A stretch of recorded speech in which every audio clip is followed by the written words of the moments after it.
Students, keep your video on and your mic mute.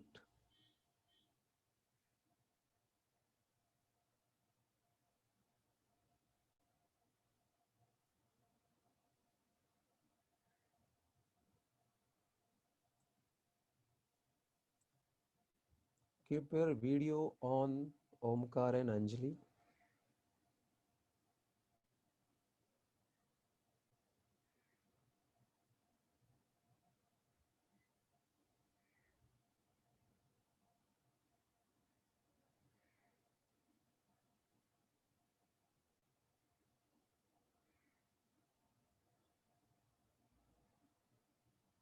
All the students, keep your video on.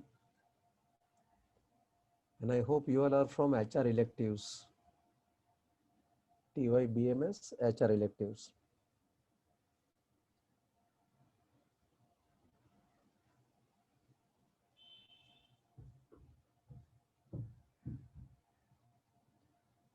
Akshata, Komal and Kaumudi, switch on your video.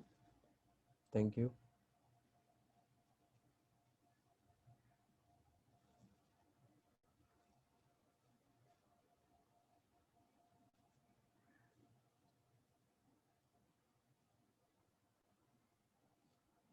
Let us wait for 2 minutes more. Any idea how many students you are having in HR elective, like your fellow students? 17 to 18. 70 for HR elective.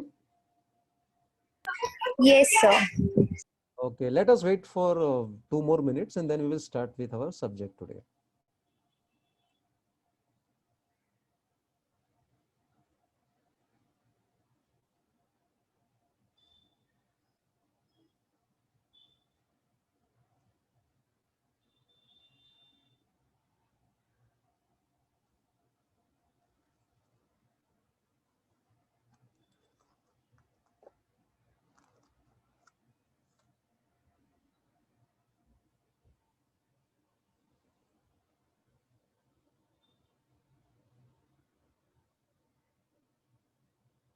Komal, switch on your video.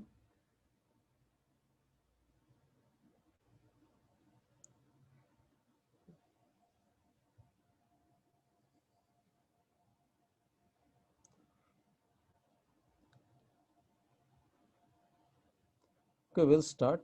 My name is Anish Desai and I will take your 2 subjects. One is CRM, Customer Relationship Management, and one is this elective subject. Okay, actually CRM also is elective subject only, but that is for marketing elective. And this subject is HR elective, strategic HRM and HR policy. Okay. So now slowly and gradually all your elective subjects will start, because now we are getting streamlined all the things, like all our lectures, schedule and everything is getting streamlined. And once the college starts, then I will be seeing you in the college. Right now we are learning online. So now just tell me one thing. This is our first lecture. So what shall be the medium of conduct? Only English, only Hindi, or Hindi English mix? Mix. So tell me. Hindi English mix. Okay, so everybody is okay with that, no? Okay.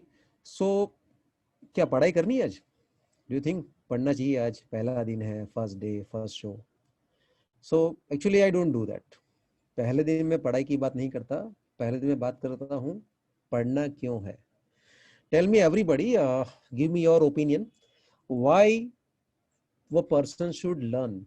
Why somebody should study? किसी को college में क्यों जाना चाहिए? किसी को अपने 15 साल क्यों इन्वेस्ट करने चाहिए या वेस्ट करनी चाहिए? Whatever you feel. So tell me, you can just unmute your mic and you can just give me your opinion कि क्यों पढ़ाई क्यों करनी चाहिए? Why we should study? हमें क्यों पढ़ना चाहिए? For a better future. To get Okay. knowledge. Okay. Knowledge. Okay. Better job. Okay. Anything else anybody want to add? ये सब कुछ सही है. Everything is right. Nothing is wrong. किसी और कुछ ऐड करना है? Omkar, only male in the class, मेरे साथ. Okay. गर्ल पावर है, बाकी सब हम दोनों ही मेल है। अपना ओपिनियन बोलो, व्हाट डू यू थिंक, क्यों पढ़ना चाहिए? तो कहता गुड गर्लफ्रेंड, कॉलेज में बहुत वाइड ऑप्शन बेटर मिलते हैं। लाइफ के लिए। Better life, okay, everything is right, okay, आपने जो बोला सब कुछ सही है, but we let us put it in one perspective. Okay, for example जैसे अभी किसी ने बोला कि फॉर बेटर फ्यूचर, तो लेट अस सी फ्यूचर क्या होता है, इट्स अवर लाइफस्टाइल। ओके, अपनी लाइफस्टाइल अपना फ्यूचर है। सो लेट अस, मैं आपको दो सिनारियो देता हूं कि after 15-20 years where you want to see yourself. 15-20 साल के बाद आप अपने आप को कहाँ देखने चाहते हो? Right now you must be having some age, बिन 18, 19, 20 आपकी एज होगी। 20-25 साल बाद मतलब when you will be 35-40, so where you want to see at that time, आप अपने आप को कहाँ देखना चाहते हो? What type of lifestyle you want to pursue, या आप कैसी लाइफस्टाइल जीना चाहते हो? दो ऑप्शन देता हूं मैं आपको। ओके, यू टेल मी कि आपको कौन सा लाइफस्टाइल परस्यू करना है, आपको किस तरह का लाइफस्टाइल जीना है आफ्टर 15-20 इयर्स। लाइफस्टाइल ए, एक बहुत ही पॉश इलाके में, जैसे कि मलबार हिल या पाली हिल, या ऐसा जो भी पॉश बॉम्बे की एरियाज है जहाँ पर करोड़ों में जमीन के रेट्स है, वहाँ पर एक बहुत अच्छा अपना खुद का अपार्टमेंट, 5-6 बेडरूम हॉल किचन वाला अपार्टमेंट, या फिर अपना एक छोटा सा private bungalow with compound, and एक बहुत अच्छी जॉब, बहुत अच्छी सैलरी, मतलब करोड़ों में income, like 15 crore 20 crore salary. ये मैं 15-20 साल के बाद की बात कर रहा हूँ, तो तभी वो पॉसिबल हो जाएगा।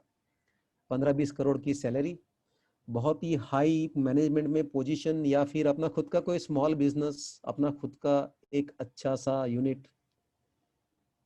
लाइफ बहुत ही अच्छी, साल में 2-4 वैकेशन, घर तो आपने, मैंने बताई अभी आपको कि आलीशान घर, 5-6 बेडरूम हॉल किचन का अपार्टमेंट या अपना खुद का बंगलो। ओके, साल में 2-4 फॉरेन के vacations, like Switzerland, America, Europe, world tour.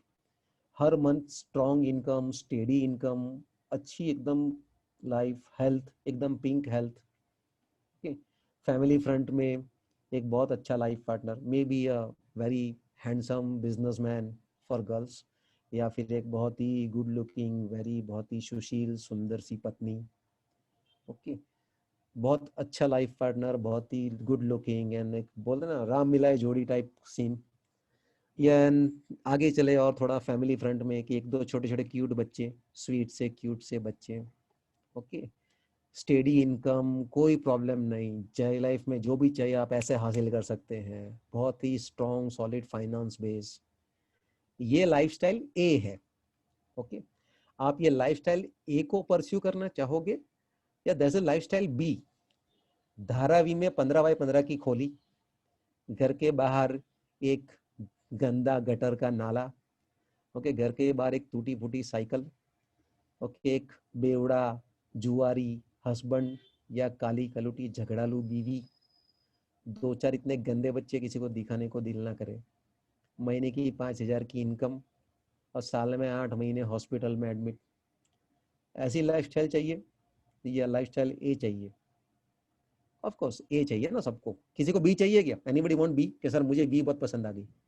Okay, Dharavi में जितनी खोली 15x15 की खोली, दैट्स ग्राई का हेवन। 15। ओके, सो सबको लाइफस्टाइल यही चाहिए, राइट? आप लोग में सभी में ये क्वेश्चन अगर 10,000 लोगों को पूछो तो सब भी बोलेंगे लाइफस्टाइल ये। मैं 10 लाख 10 करोड़ या फिर पूरी दुनिया में पूछूं तो सब लोग बोलेंगे लाइफस्टाइल यही चाहिए। तो हमें मिलती क्यों नहीं? सबको पता है अगर वो हमारा डेस्टिनेशन है, तो हमें पता है हमारा डेस्टिनेशन क्या है, तो सब लोग को क्यों नहीं मिलता? वाई? For ऊपर that, वाले ने we हम, should work hard. उसके लिए ओके मेहनत वो, करना पड़ता है इसे। या हाँ वही सब मैं आ रहा हूँ वन बाय वन, तो अभी आप मुझे सुनिए। ओके, आपने मुझे, मैंने जो बोला पूछा, आपने मुझे बताया, अभी उसका सामने इलोब्रेशन सुनिए, ठीक है? नाउ ऊपर हमें 2 कंपोनेंट दिए हैं, God has given us 2 component, दिल, दिमाग। दिल क्या करता है? फील करता है, हंसी, खुशी, गम, गुस्सा, नफरत, प्यार, ये सब दिल फील करता है। और दिमाग क्या करता है? डिसीजंस लेता है। दिमाग डिसीजन लेता है, क्या करना है मुझे आगे चल के, क्या करना है मुझे, कौन सा कोर्स लेना है, क्या करना है। तो प्रॉब्लम एक ही है, हम लोग जो है ना दोनों का फंक्शन उल्टा कर देते हैं। हम जो है वो दिल से सोचते हैं, और दिमाग से, सॉरी दिमाग से हम सोच, दिमाग से फील करते हैं, और दिल से फैसले करते हैं। इसलिए हमारे मोस्ट ऑफ द फैसले क्या होते हैं, या तो फ्लॉप हो जाते हैं या तो उसमें उतना बेनिफिट नहीं मिलता, क्योंकि फैसला किसने किया, दिल ने किया, जबकि करना था दिमाग ने, लेकिन हमारे फैसले हमने दिल से किए। एज ए रिजल्ट हमारे फैसले गलत हो गए या इतना फ्रूटफुल नहीं रहा। क्यों? क्योंकि दिल तो पागल है, ये दीवाना है। अब दीवानों के फैसले कैसे होंगे? ऑफ कोर्स गलत ही होंगे वो। नाउ सबको मंजिल पता है, ओके, कि भाई डेस्टिनेशन ए जो है वो मेरी मंजिल है, मुझे वहां पर पहुंचना है 15 साल बाद या 20 साल बाद। तो मंजिल तो राही ढूंढ लेते हैं, रास्ते मगर खो जाते हैं। राही तो सबने देख लिया कि डेस्टिनेशन ए ही है, सबको वही चाहिए। सबको, पूरी दुनिया में अगर करोड़ों लोगों को वही चाहिए जो मैंने लाइफस्टाइल ए के बारे में बताया, बट रास्ते खो गए, कैसे जाना वहां पर वो नहीं पता। तो उसका सॉल्यूशन में उसका आंसर है एजुकेशन। कॉलेज स्टूडेंट में कई बार लोगों, कॉलेज के स्टूडेंट में ऐसी मिसअंडरस्टैंडिंग होती है कि कॉलेज लाइफ तो फन लाइफ है यार, जलसा करो, खाओ पियो, फ्रेंड के साथ चिल डाउन करो, मजा नहीं लाइफ। नो, कॉलेज किसी भी एंगल से फन लाइफ नहीं है। कॉलेज है प्रिपरेटरी लाइफ। किसके लिए प्रिपेयर करो? अपने आने वाले कल के लिए प्रिपेयर करो, उस लाइफस्टाइल ए के लिए प्रिपेयर करो। आप लोग सब लोग वडाला के आसपास रहते होंगे, everybody on an average Wadala के आजू बाजू में रहते होंगे, तभी आपने वडाला कॉलेज सिलेक्ट किया, राइट? अगर, हाँ ठीक है, थोड़े दूर रहते रहेंगे, लेकिन मैं आपको बोलूँ कि आपको मुझे पालघर स्टेशन पे, जो वेस्टर्न लाइन में है, विरार के आगे है, पालघर स्टेशन पे मुझे मिलना है कल सुबह, आप मुझे 8:30 को वहां पर मिलो। सो अपने घर से आप कब चालू करोगे? 8:15 को, 8:15 को चालू करोगे, 8:30 को हम पालघर पहुंच जाएंगे, 2 घंटे का जर्नी है। आप जल्दी स्टार्ट करोगे ना कि लेट स्टार्ट करोगे? 8:30 में 5 कम और हम निकले घर से। विल स्टार्ट अर्ली बिकॉज हमें बहुत लंबा जाना है, 2 घंटे का तो जर्नी है। सो इसीलिए जब लाइफ की जर्नी, हमारी लाइफ स्टाइल एक ही जर्नी 15-20 साल के बाद मैंने बताई है, तो you have to start early. आपको अभी से शुरुआत करनी होगी, तब जाके आप उस जर्नी पे पहुंच पाओगे। एक्चुअली हम लोग मिले आज टीवाई में, हो आप लोग, मतलब आप लोग का ऑलमोस्ट आपने बहुत सा अपना जर्नी जो है वो आपने खत्म भी कर दिया। अभी आप एक डिफरेंशियल स्टेज पे पहुंचोगे जहां पर 6 महीने बाद या 1 साल बाद, 1 साल बाद आप लोग स्टूडेंट भी नहीं रहोगे, 1 साल बाद आप यंग सिटीजन बन जाओगे। कॉलेज से बाहर निकले सर्टिफिकेट लेके, क्या आपके माथे पे से स्टूडेंट का लेबल निकल जाएगा। You will be young citizen, young Indians. और आपके ऊपर फिर एक नया रिस्पॉन्सिबिलिटी आएगा, एक नया फील्ड, अपना करियर सेट करना, अपनी लाइफ सेट करना, ये आ जाएगा। तो बहुत से लोग सोचते हैं कि अरे टीवाई का रिजल्ट बाद में देखेंगे। कभी मैं उसको पूछता हूँ कि आगे चल के क्या करना है, ना देखेंगे टीवाई का रिजल्ट आया, कितना परसेंट मिला, दैट्स अ नॉनसेंस थिंग। आपको अभी से प्लान आउट करना होगा ना। प्लान आउट कैसे करें? तो सबसे पहले तो आप अभी ऑलरेडी टीवाई बीएस में आ गए, मतलब आपने एफवाई में ये सोचा रहेगा कि मैनेजमेंट स्टडीज करनी है हमें, इन थिंग है, थोड़ा सा ऐसा शोई भी लगता है कि मैनेजमेंट एक्सपर्ट, ओके, सो थोड़ा उसका कूल लगता है उसमें, ओके। सो आपने मैनेजमेंट स्टडीज के बारे में कुछ सोचा, but then what about TY के बाद करियर ऑप्शन का क्या? टीवाई बीएमएस करके आप बहुत से करियर ऑप्शन एडॉप्ट कर सकते हो। आप सेल्स एनालिस्ट बन सकते हो, आप किसी कंपनी के मिडिल मैनेजमेंट में काम कर सकते हो, आप स्ट्रेटेजिक मैनेजमेंट में जा सकते हो, आप मैनेजर बन सकते हो। तो ये सारे जो करियर ऑप्शन है वो टीवाई बीएमएस के बाद आपके पास ओपन है। लेकिन अभी भी आपने कुछ सोचा है? मोस्ट ऑफ स्टूडेंट्स सोचते नहीं है कि अभी से क्या है, टीवाई के बाद देखेंगे। तो जो टीवाई के बाद देखेंगे वो बात ही रह जाएगा, क्योंकि जो पहले से प्रिपरेशन करता है वो ही वो लाइफ स्टाइल तक पहुंचता है, ओके, वरना you will miss the bus. अभी क्या करना है? थैंकफुली आपके पास तो बहुत सारे सर्च इंजिन है, गूगल वगैरह है, तो आपको इन्फॉर्मेशन की तो कोई प्रॉब्लम है ही नहीं। आपको इन्फॉर्मेशन जो चाहिए वो मिल जाएगी। और आजकल इंटरनेट पे सारी इन्फॉर्मेशन मिलती है, करंट सिनारियो मिलते हैं, सिचुएशन क्या है मार्केट में वो पता चलती है। So first thing that you should do is एक दिन टाइम निकालो, देखो टीवाई बीएमएस के बाद में करियर ऑप्शन क्या है, सारे करियर ऑप्शन को ग्लांस करो। एंड वाइल ग्लांसिंग एक करियर ऑप्शन आएगा जिसमें आपका दिमाग फटाक से जम करेगा, yes I want to be this. May be वो मिडिल मैनेजमेंट हो या कहीं पर स्ट्रेटेजिक मैनेजर की जॉब हो, आप सोचिए मुझे यही करना, I want to be this. चलो जीरो डाउन हो गया, पहचान तो लिया कि आपको क्या करना है। Now second part starts. देखो कि वो जो ऑप्शन आपने सिलेक्ट किया है करियर ऑप्शन, उसके लिए स्किल सेट क्या क्या चाहिए, यानी कि मुझे क्या क्या आना चाहिए, तब जाके मैं ये काम अच्छी तरह से कर पाऊँ। जैसे कोई स्टूडेंट कॉमर्स का सोच ले कि मुझे चार्टर्ड अकाउंटेंट बनना है, तो उसे टैली तो आना ही चाहिए, क्योंकि टैली नहीं आएगा तो वो अकाउंटिंग कैसे सीख पाएगा, क्योंकि टैली जो दुनिया का सबसे हाईएस्ट बिकने वाला अकाउंटिंग सॉफ्टवेयर है। तो इसी तरह से आप भी देखो कि जो मुझे बनना है उसके लिए क्या क्या नॉलेज मेरे पास होना चाहिए, वो नॉलेज भी आपको इंटरनेट से मिल जाएगा। देन आप चेक करो मेरे सिलेबस में वो सब कवर हो रहा है। अगर सिलेबस में कवर हो रहा है तो बेस्ट, सबसे अच्छा है, सिलेबस में सब कुछ सिखा देते हैं आपको। पर सिलेबस में नहीं है तो आप क्या करो, ऑल्टरनेट तरीका देखो कि मैं नॉलेज कैसे एक्वायर कर सकता हूँ, क्या कर सकती हूँ। जैसे कि मैंने एग्जांपल दिया, चार्टर्ड अकाउंट बनना है लेकिन टैली नहीं सिखाते सिलेबस में, सिलेबस में अकाउंटिंग में कोई सिखाते ही नहीं है, तो बोला ये तो मैं आधा अधूरा रह जाऊंगा या रह जाऊंगी। So what you should see कि भाई मैं टैली कहाँ से सीख सकता हूँ। आजकल तो कोचिंग क्लासेस होते हैं, प्राइवेट क्लास होते हैं, ऑनलाइन ट्यूटोरियल्स होते हैं, या सेल्फ स्टडी के लिए भी कुछ नोट्स वगैरह प्रोवाइड मिल जाती है आपको इंटरनेट से। मतलब आपके पास रिसोर्सेज बहुत सारे हैं, सिर्फ चाहिए अवेयरनेस। आपको अवेयरनेस होनी चाहिए कि मुझे ये स्किल सेट जो है वो मुझे हासिल करना है, गेन करना है।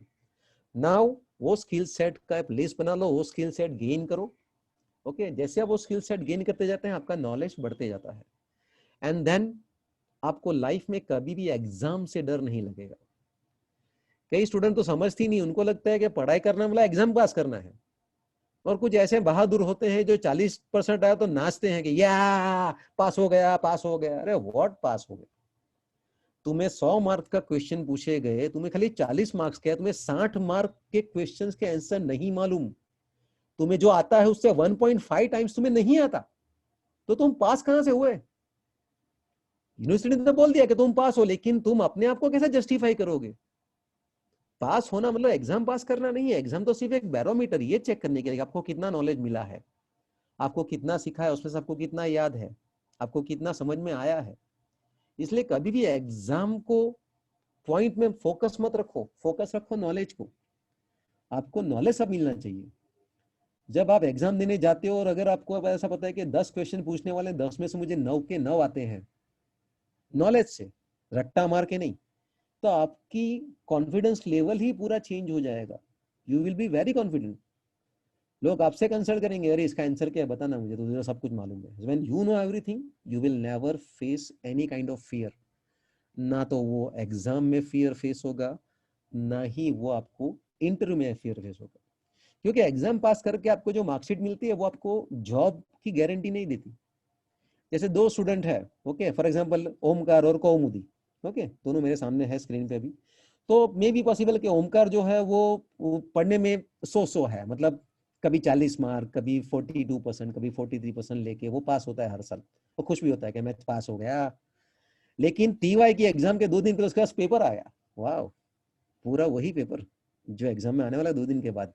एंड ओमकार ने उसके ऊपर पूरी मेहनत कर ली, रट्टा मार मार मार के सबके सब क्वेश्चन एकदम अपने उसमें उंडेल दिया नॉलेज। और सामने दूसरी स्टूडेंट है कौमुदी, ये जस्ट एग्जाम्पल है इसलिए कोई बुरा मत मानना। दूसरी स्टूडेंट है कौमुदी कि जो पहले साल में उसने 90% लाई थी, दूसरे साल में उसको 89% थे, लेकिन ये तीसरे साल में टीवाई में वो बीमार हो गई। एग्जाम के 2 दिन पहले बहुत ही हैवी फीवर, ना वो बैठ के पढ़ सकी, ना प्रॉपरली ठीक से बैठ सकी। एग्जाम देने गई, एग्जाम में भी 15-20 मिनट तो उसका बैठना मुश्किल हो गया, तो वापिस वो एग्जाम छोड़ के चली गई। मतलब उसने पेपर जैसे तैसे करके लिख दिया, रिजल्ट आया, ओमकार भाई साहब को मिले 90%, वाह, ओके, 7वें आसमान पे, घर वाले खुश। और कौमुदी को मिले 60%, सब लोग सैड हो गए कि यार 80-90% लाने वाली लड़की 60 पे अटक गई। फिर क्या होगा, टीवाई का एग्जाम था, अभी कुछ और तो हो नहीं सकता। दोनों इंटरव्यू के लिए गए, इंटरव्यू के लिए गए तो इट्स नॉट दैट कि ओमकार के 90% देख के उसको नौकरी मिल जाएगी डायरेक्ट, चलो आ जाओ ज्वाइन कर लो, आपको 1 लाख रुपए सैलरी, चलो कल से आ जाना। नो, सिर्फ जो आपके हायर परसेंट है वो आपका गेट पास है, उसने आपको इंटरव्यू में प्रायोरिटी मिलेगी। लेकिन इंटरव्यू तो सबका होगा, 60% वाले का भी होगा, 90% वाले का भी होगा। एंड बिलीव मी, इंटरव्यू में जो बैठे हुए लोग होते हैं, जो रिक्रूटर्स होते हैं, they are having solid experience, उनके पास सालों का एक्सपीरियंस होता है, उनके पास सब्जेक्ट का जबरदस्त नॉलेज होता है। इसलिए वो लोग क्या, आपको सिर्फ 2 क्वेश्चन पूछेंगे और आपका पूरा स्कैनिंग हो जाएगा। आप क्या लेवल पे है, आप कितना आपको नॉलेज है, वो 2 मिनट में वो जान लेंगे आपको। अब यहाँ पर इंटरव्यू में पहले एंट्री मिली ओमकार को, वो खुश है, 90% मिले हैं। रिक्रूटर भी देखते हैं कि 90% है, वेरी गुड। 2 क्वेश्चन पूछेंगे, ओमकार भाई साहब का पूरा नॉलेज जो है वो तो इवोपरेट हो गया था, क्योंकि जबरदस्ती ठूसा था, वो उंडेल दिया एग्जाम में, गया। उसके बाद में यहाँ पर कुछ नहीं है, क्योंकि उसने जबरदस्ती भरा था। और ये एग्जाम और इंटरव्यू के बीच में कितने भी महीने हो सकते हैं, 10 महीने, 15 महीने, 2 साल। एज ए रिजल्ट जब ओमकार वहां पर जाएगा, सिर्फ परसेंटेज 90 है, लेकिन यहाँ पर कुछ नहीं है, तो 2 क्वेश्चन में उसका पूरा बायोडेटा निकल आएगा, उसका पूरा स्कैनिंग हो जाएगा। फिर वो रिक्रूटर घुमाएगा उसकी फाइल को कि टीवाई में 90% है, एसवाई में तो 42 थे और एफवाई में तो 41 थे। मतलब ये कुछ झोल है, देयर समथिंग फिशी। उसके बाद में नंबर आएगा, तो फिर ऐसे टाइम पे ऐसे बोल दिया जाता है कि we will let you know. उसके बाद नंबर आता है कौमुदी का। जैसे ये क्वेश्चन पूछा, फटाक से उसका आंसर, दूसरा क्वेश्चन उसका आंसर, विद इन 3-4 क्वेश्चन वो पर्सन समझ जाएगा कि ये 60% की कैलिबर वाली स्टूडेंट नहीं है, शी इज वेरी ब्राइट, उसको बहुत अच्छा नॉलेज है। फिर वो अगेन उसका भी बायोडेट, जो उसका भी जो फाइल है वो फ्लिप होती है, पता चलता है कि एसवाई में तो 92% थे, एफवाई में 95% थे। देन वो पूछा जाता है कि भाई आपका टीवाई में 60% क्यों आए। देन शी में पुट अप द केस कि मैं बीमार हो गई थी, जैसे 3 इडियट्स में पूछते हैं ना, वो 3 इडियट्स है, नॉर्मली फिल्मों में कोई अच्छी बातें नहीं दिखाते, लेकिन कभी कभी अच्छी बातें देखने मिल जाती है। 3 इडियट्स में उसको पूछता है कि आपके मार्क्स कंसिस्टेंटली लो है, तो वो सामने वो जो शर्मन जोशी वो बोल देता है कि मैंने वहां से ऊपर से सुसाइड करने की कोशिश की थी, कि मैंने प्रिंसिपल के दरवाजे पे सुसु किया था, वगैरह वगैरह। सो आपका इंटरव्यू में आपके नॉलेज को चेक किया जाता है, एंड नॉलेज ही सब कुछ है। आपके मार्कशीट पे कितने भी मार्क्स हो, 50% हो या 90% या 100 आउट ऑफ 100% हो, आपका नॉलेज चेक किए बिना कोई आपको जॉब नहीं देता। और वही आपका स्किल सेट है। आपकी कॉलेज में टीवाई में आपके अराउंड 50 स्टूडेंट रहेंगे। ओके, आप सब टीवाई में 50 स्टूडेंट रहेंगे आपके। आपकी कॉलेज एफिलिएटेड है, यानी कि हमारी कॉलेज एफिलिएटेड है मुंबई यूनिवर्सिटी से। मुंबई यूनिवर्सिटी में 700 कॉलेज एफिलिएटेड है, 700। Now this is what the level of competition. 700 college में चलो मान लिया कि खाली 400 कॉलेज में जो है वो बीएमएस है, बाकी कॉलेज में नहीं है, खाली 400 कॉलेज में बीएमएस का कोर्स है। और हर कॉलेज में एवरेज 50 स्टूडेंट है, वैसे तो ज्यादा भी हो सकते हैं, कभी कभी बड़ी बड़ी कॉलेज में 2-2, 3-3 डिवीजन होते हैं। लेकिन for just sake of simplicity हमने समझा कि चलो 50 ही स्टूडेंट है हर कॉलेज में, 400 स्टूडेंट में 400 कॉलेज में ही बीएमएस है। तो जब आप पास होंगे ना, तो आपके साथ कितने लोग आएंगे कंपटीशन में? 400 इंटू 50, 20,000 लोग, प्लस आपके क्लास के 50 और आप 51, यानी 20,051 स्टूडेंट जो है वो कंपटीशन में होंगे आपके साथ, फ्रेशर्स। ना सर ऐसा थोड़ी ना होता है, सब लोग एक जगह नौकरी के लिए थोड़ी जाते हैं। हाँ ठीक है, फाइन, 10% पकड़ लो। 20,000 का 10% होता है 200 लोग, यानी कि आपके साथ 200 लोग ऑलरेडी कंपटीशन में जो फ्रेश है, आपके जैसे ही फ्रेश है। अब सवाल ये होता है कि जब आप फ्रेश होते हो तो आपके पास एक्सपीरियंस तो है नहीं, you don't have any experience with you, तो क्या आपके पास नॉलेज होना चाहिए। इतने जब आप कंपटीशन में होते हो तो उनसे आप अलग कैसे आ जाओगे? How you will B differentiated from those 200 students? वो है आपका नॉलेज। आपका नॉलेज जितना स्ट्रॉन्ग, उतना आपका सक्सेस का चांस ज्यादा। और सेकंड थिंग, कंपटीशन यहां पर अटकती नहीं है, कंपटीशन डजंट स्टॉप्स हियर। जो कोई नया स्टूडेंट निकलता है उसके लिए एक ही चीज इंपॉर्टेंट होती है, नौकरी का मिलना। इसलिए क्या करते हैं स्टूडेंट, जैसी मिली, जिस टर्म्स एंड कंडीशन मिली उस टर्म्स एंड कंडीशन में नौकरी ले लो, घुस जाओ, एक बार इंडस्ट्री में घुसो, उसके बाद आगे चल के नौकरी चेंज कर देंगे, अगले साल दूसरी नौकरी पकड़ लेंगे, 2 साल के बाद एक्सपीरियंस मिला तो चेंज कर देंगे। तो आपके साथ 2020-21 में तो आपके साथ ऑलरेडी 200 लोग कंपटीशन में थे, लेकिन जिन लोगों ने 1919 2000 में पास किया, 20 में पास किया, वो भी आपके साथ कंपटीशन में आएंगे। जिन्हें 2018 2019 में पास आउट किया, वो भी आपके साथ कंपटीशन में आएंगे। मतलब आपकी कंपटीशन सिर्फ 200 लोग तक नहीं रहेगी, वो मे बी 300 हो सकते हैं और 400 भी हो सकते हैं, because nobody is happy in the job, सबको कुछ ना कुछ बेटर चाहिए। और जो ऑलरेडी पहले इस तरह से घुसे हुए हैं कि भाई 1 साल बाद हम चेंज कर देंगे, वो डायरेक्टली आपके साथ कंपटीशन में आएंगे क्योंकि उसका 1 साल हो गया, आप फ्रेश हो, वो भी इंटरव्यू के लिए आएगा, आप भी इंटरव्यू के लिए जाओगे. So moral of the story is that competition बहुत बहुत ज्यादा हो जाती है जितना आप सोच सकते हो. तो in that situation what do you think, आपको क्या चीज सर्वाइव करेगी, क्या चीज आपको सक्सेस दिलवाएगी? वो है नॉलेज, आपका स्किल सेट. इसलिए डिसाइड कर लो आपको क्या बनना है, उसके लिए आपको क्या क्या आना चाहिए, और वो नॉलेज गेन करते जाओ. पहले से पढ़ाई करते जाओ. मैंने नहीं कहता कि आप 12 घंटे पढ़ो, 15 घंटे पढ़ो. It's all bullshit. कोई बोलता भी है ना अगर कि मैं रोज का 12 घंटे पढ़ता था, तो झूठ बोल रहा है. या तो वो करोड़ में एकाध होगा, क्रोज में कोई एकाधा होगा कि जो रोज के 12 12 घंटे पढ़ाई कर सकता है, जिसका दिमाग साबुत रहे. ओके, क्या करना है? How to study. नॉर्मल रहो. सुबह सुबह आओ कॉलेज में, कॉलेज में 4 5 घंटे बिताते हो, मैक्स टू मैक्स 5 घंटे बिताओगे आप कॉलेज में. घर जाओ, लंच करो, थोड़ा रेस्ट करो, चाहे तो 2 घंटे सो जाओ. शाम को उठो, फ्रेंड्स को मिलो, चिल करो, सोशल में थोड़ा टाइम स्पेंड करो. कोई प्रॉब्लम नहीं, nothing is wrong. But day and होने तक, रात होते होते एक बार आज जो पढ़ाया गया कॉलेज में उसको देखो. Just glance it. मैंने कहा वापिस 5 घंटे घर पे बर्बाद करो. कॉलेज में 5 घंटे इन्वेस्ट किया, घर पे वापिस 5 घंटे मत डालो. With in half an hour और 1 आवर में आप उसको ग्लांस करो कि आज क्या क्या पढ़ाया, ये सब्जेक्ट था उसमें टीचर ने क्या पढ़ाया. ऑटोमेटिक अपने ब्रेन में से रिस्पॉन्ड आएगा कि रिस्पॉन्स आएगा कि ये जो है मुझे समझ में आया, ये नहीं आया. तो जो डिफिकल्टी है, जो समझ में नहीं आया, उस चीजों को जॉट डाउन कर लो एंड नेक्स्ट डे जाके प्रोफेसर से उसका क्लैरिफिकेशन ले लो. ऐसा करने से क्या होगा, आपकी डिफिकल्टीज कम होती जाएगी, आपका नॉलेज बढ़ता जाएगा. एंड जब नॉलेज बढ़ता है, कॉन्फिडेंस लेवल बहुत हाई हो जाता है. बस थोड़ा थोड़ा काम रोज करना है. मैं आपको, अगर आप रोज की 2 रोटी खाते हैं और मैं आपको 10 दिन तक खाना ही नहीं दूं, और 10 दिन हम लोग 10 दिन का पूरा 20 रोटी एक साथ खा जाओ, आप खा पाओगे? 20 रोटी एक साथ नहीं खा पाओगे. लेकिन आपको रोज की 2 रोटी खाने की आदत है, वो भी एक सुबह एक शाम को. तो एक साथ 20 रोटी दे दी तो आप खा पाओगे? नहीं खा पाओगे. इसीलिए लोग क्या करते हैं, एग्जाम के 2 दिन पहले बुक ढूंढते हैं. अरे बुक कहाँ गई यार. कई बार तो स्टूडेंट परचेज करने निकलते हैं, स्कूटर लेके दुकान पे दुकान, दुकान पे दुकान घूमते हैं. लास्ट में मेरे पास आते हैं कि सर आपका बुक दो ना. बोला क्यों? बोला बुक मिल नहीं रही. बोला वाह रे धन्य है तू. ओके, तेरे पैर कहाँ है? और कुछ तो पैर दिखा भी देते कि यहाँ है सर, पढ़ो. सो थिंग इज दैट पढ़ाई ऐसे नहीं होती. स्लोली एंड ग्रेजुअली, धीरे धीरे धीरे अपने डाउट्स क्लियर करते जाओ. When you clear your doubts, when you go through all the difficulties, आपको उसका सॉल्यूशन मिलते जाता है. आपको प्रोफेसर मना नहीं करेंगे कोई.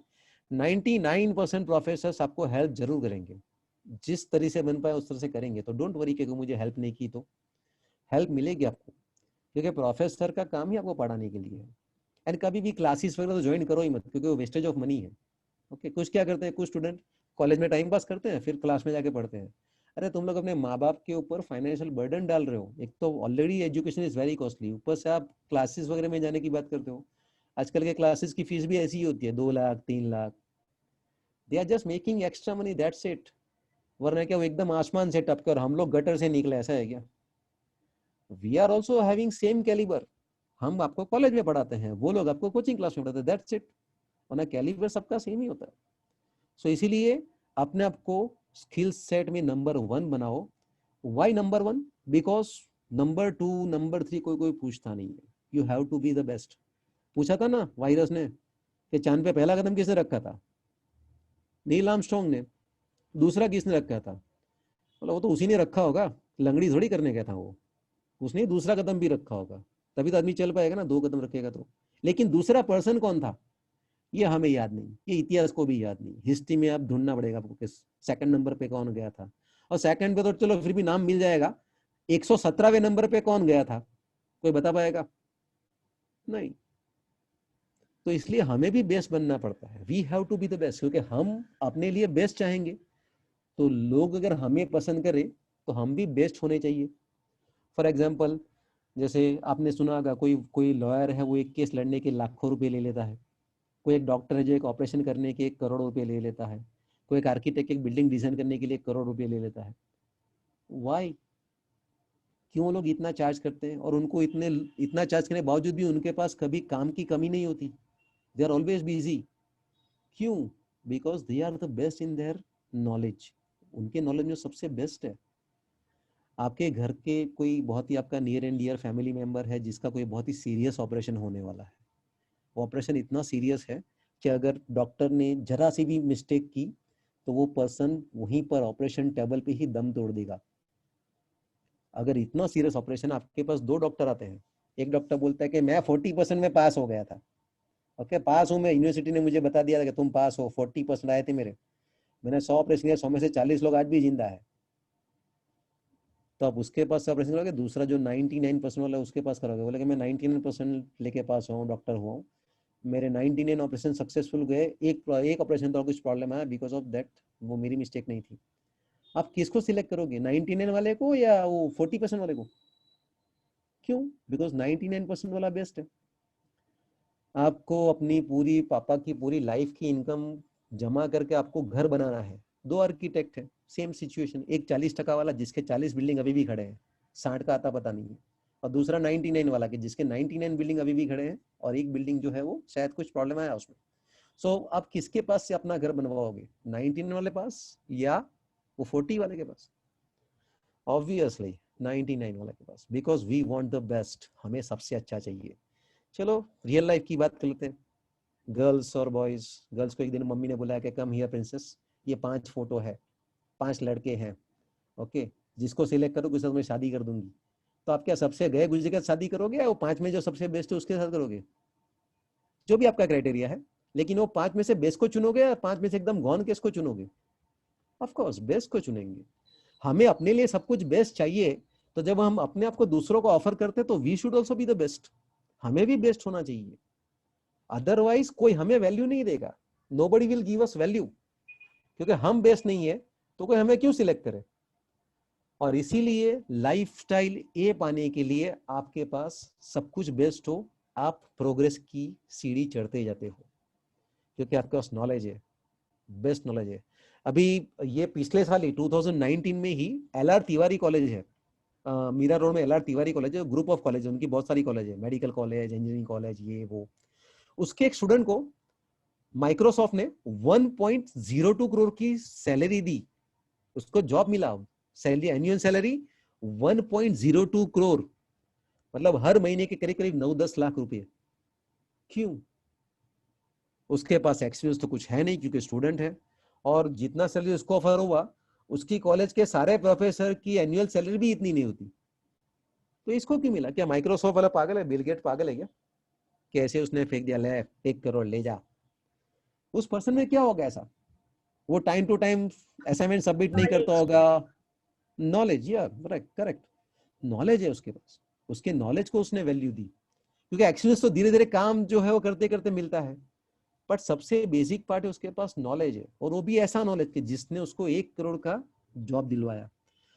ये 8-10 साल पहले, शायद तभी आप लोग स्कूल में होंगे, एट द टाइम एक बिहार के स्टूडेंट को गूगल ने नौकरी दी थी 1.7 करोड़, जो कि इंडिया के सैलरी में सबसे हाईएस्ट सैलरी है कैंपस इंटरव्यू में, 1.7 करोड़, यू कैन इमेजिन, हर महीने की करीब करीब 12 लाख या 13 लाख रुपए की सैलरी उसकी। वाई? अब आप बोलेंगे सर सबको थोड़ी ना मिलता है, बराबर, सबको नहीं मिलता, ऐसे लोग लाखों में एक होते हैं, बट वो लाखों में एक आप क्यों नहीं हो? Why you are not from that lakhs of one in the lakh people? करोड़ों में एक आप क्यों नहीं हो? Why not Omkar, why not Kaumudi, why not Komal, why not Akshata, why not Jyotsna, why not Afsana? Always think positive, okay. कई बार स्टूडेंट को मैं पूछता हूँ क्या टॉप करेगा, मैं कहा मैं, अरे क्या, व्हाट इज दिस, ऐसा नेगेटिव अप्रोच। हमारा ब्रेन जो है वो मैग्नेट है, वो चीजों को पुल करता है, एक यूनिवर्सल लॉ ऑफ अट्रैक्शन है, वो बताता है कि हम जो भी तरह का सोच रखते हैं हमें यूनिवर्स उसी तरह का सप्लाई करता है। मैंने नेगेटिव सोच रखी है, अरे मेरा क्या है, मैं तो इतना अच्छा नहीं हूँ, दिस एंड दैट, मेरी तो कैपेबिलिटी नहीं है, मुझे तो नॉलेज नहीं है, तो मुझे ऐसा ही मिलेगा यूनिवर्स से। नॉर्मली मैंने बताया कि फिल्मों में कुछ अच्छी बात नहीं बताते, बट समटाइम्स कुछ बातें अच्छी मिल भी जाती है, जैसे एक शाहरुख खान का डायलॉग था कि जब कोई किसी को पूरी शिद्दत से चाहे तो पूरी कायनात उसको लग जाती है ना, that was a nonsense bullshit about love and all. कल को मैं कितना भी लग जाऊं कि कैटरीना कैफ को मैं शिद्दत से चाहता हूं, तो क्या वो कैटरीना कैफ मेरे से शादी करने वाली है? क्या ऐश्वर्या राय के पीछे लग गया तो वो ऑलरेडी मैरिड है, ओके, तो शिद्दत गई भाड़ में, ओके, ऐसे किसी में वो पॉसिबल नहीं होता। लेकिन law of universe says the same thing.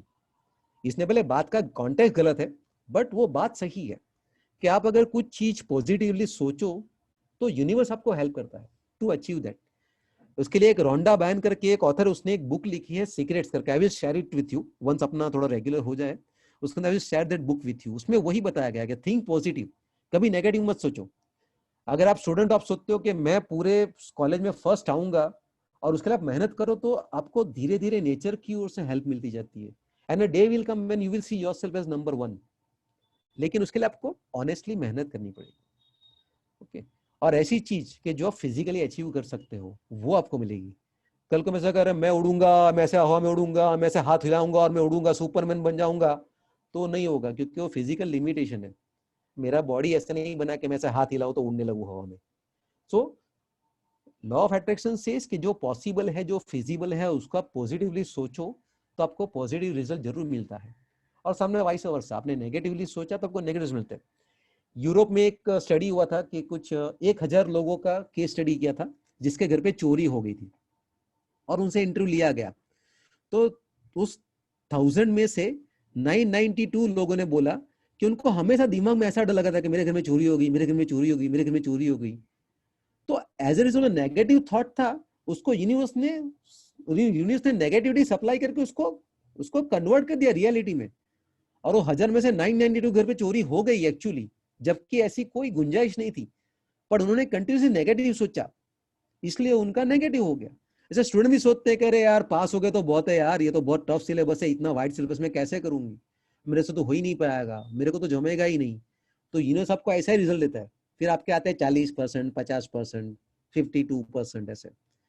लेकिन याद रखो, हजारों किलोमीटर की जर्नी क्यों ना हो, उसकी शुरुआत होती है एक स्टेप से. आपको एक टाइम पे एक ही स्टेप लेना है.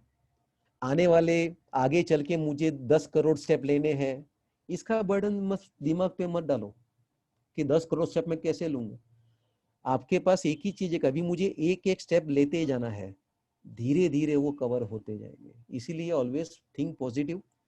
अपने सिलेबस, अपना नॉलेज, अपना एजुकेशन, सबको आप अपने दिमाग में बिठा लो. जिद करो कि भाई मुझे क्यों नहीं आता, ये तो मेरी तौहीन है. अगर मेरे सिलेबस में कुछ है और मुझे नहीं आता तो शेम ऑन मी, मुझे डूब के मर जाना चाहिए. नाउ कभी कभी लिमिटेशन होता है, ऐसा भी नहीं है कि सबको 100% में आ ही जाए, बट थोड़ा बहुत आप छोड़ सकते हो, क्योंकि एग्जाम में भी आपको ऑप्शन मिलते हैं. एग्जाम में ऑप्शन भी दिए जाते हैं कि 10 में से आप 8 अटेम्प्ट करो. तो एक का दो निग्लिजिबल अमाउंट में आप उसको छोड़ सकते हो. लेकिन ये भी छोड़ दिया, वो भी छोड़ दिया, ऐसा करते करते क्या खाली 2% बचा, 10 में से खाली एक क्वेश्चन आता है, तो दुनिया की कोई ताकत आपको टॉप पे नहीं पहुंचा सकती. तो इसीलिए you should promise to yourself कि I will gain the knowledge, I will gain the knowledge. मुझे जो भी कुछ मेरे सिलेबस में है मुझे आना ही चाहिए. और उसके अलावा भी अगर कुछ ऐसा है जो मुझे मेरे जॉब के लिए काम आने वाला है या मेरे करियर के लिए काम आने वाला है, तो I will get that knowledge also. ये प्रॉमिस अपने आप से करो. ना सिर्फ मेरा सब्जेक्ट, सभी सब्जेक्ट, ओवरऑल एजुकेशन में अपने आप को ऐसे बनाओ कि लोग आपकी मिसाल दे कि भाई that person, that student is really very dynamic student, उसको सब कुछ कितना अच्छा था, सारे सब्जेक्ट में टॉप. पॉसिबल है ये, डू नॉट अज्यूम. और अगर ऐसा लगे कोई सब्जेक्ट आपका बहुत ही बुरा है, जिसमें आप बहुत ही वीक परफॉर्मेंस कर रहे हो, तो उसके ऊपर काम करो. ओके, इसके ऊपर काम करो कि उसमें वीकनेस क्यों है मेरी, व्हाई इट इज. अपने आप को चैलेंज करो कि मैं क्यों नहीं कर सकता ये, कि मैं क्यों नहीं कर सकती. ओके, सो अभी आई थिंक मेरे ख्याल से 1 ही मिनट बचा है. सो आपको अभी कुछ पूछना है तो आप मुझे पूछिए, और नहीं पूछना कुछ या डाउट बाद में पता चलता है कि यार ये पूछना था, तो आप ग्रुप में भी मैसेज दे सकते हैं. अपना जो ग्रुप है ऑफिशियल ग्रुप व्हाट्सएप का, मैं उसमें आपको उसका रिप्लाई कर दूंगा. अभी अगला जो भी अपना लेक्चर है उसमें will start with the actual subject. ये जो था वो था कि पढ़ाई क्यों करनी चाहिए. मेरी हैबिट है, मेरा सबसे पहला लेक्चर यही रहता है. मैं कोई भी क्लास में, दुनिया की किसी भी कॉलेज में, मेरा सबसे पहला लेक्चर ये है. एंड मैनी टाइम्स मेरे जो